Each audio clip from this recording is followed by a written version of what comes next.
Saya nolak TPL itu sebenarnya sejak saya lihat sendiri waktu saya memperindak. Waktu saya pergi ke Toba, ke gereja HKBP di PR Raja.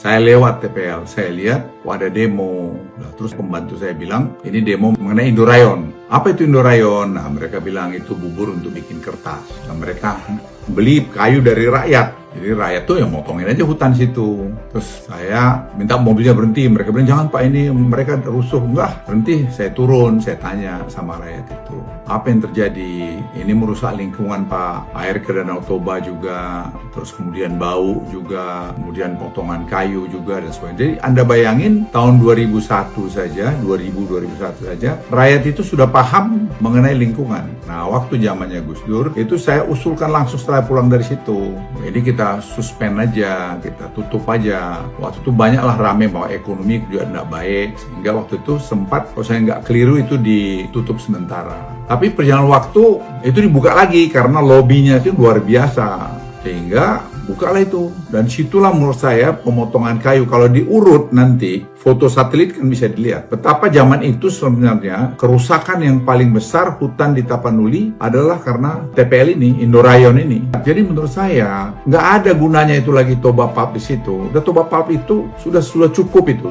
Itu kan sebenarnya nggak benar. Dan kalau ada orang nuduh saya punya saham mana? Tunjukin. Saya tidak pernah punya saham kecuali di perusahaan saya, yaitu Toba Sejahtera yang saya buat sendiri. Di situ ada Kuta Energi, satu-satunya yang punya IUP yang saya dapat tahun 2003 atau 2004, IUP batubara di Kutai Kertanegara, yaitu itulah sampai hari ini milik saya. Saya tidak punya IUP nikel, saya tidak punya saham di Morowali yang dituduh-tuduhkan oleh yang tidak jelas-jelas itu. Saya punya saham katanya di sana, tidak punya.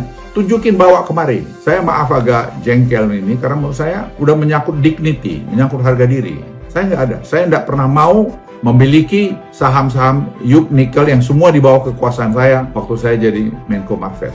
Saya nggak mau. Bukan hanya menentang, saya saran pada Presiden untuk dicabut. Masa kita dikontrol oleh satu orang aja yang mengontrol hampir 200.000 hektar tanah di sana? Ya nggak bener lah, saya setuju banget dengan Presiden. Itu orang-orang kaya yang menikmati hasil bumi kita, tinggalnya di luar, bawa duitnya keluar. Apa yang kita dapat? Ya kerusakan ini yang kita dapat. Saya sangat setuju bahwa pikiran Presiden mengenai. Tapi saya juga mengimbau kita yang pejabat-pejabat tinggi, jangan asal ngomong juga. Pakai data. Ada nggak datanya? Baru ngomong. Jangan asal nuduh. Tidak elok itu, asal nuduh itu. Saya kampungan itu.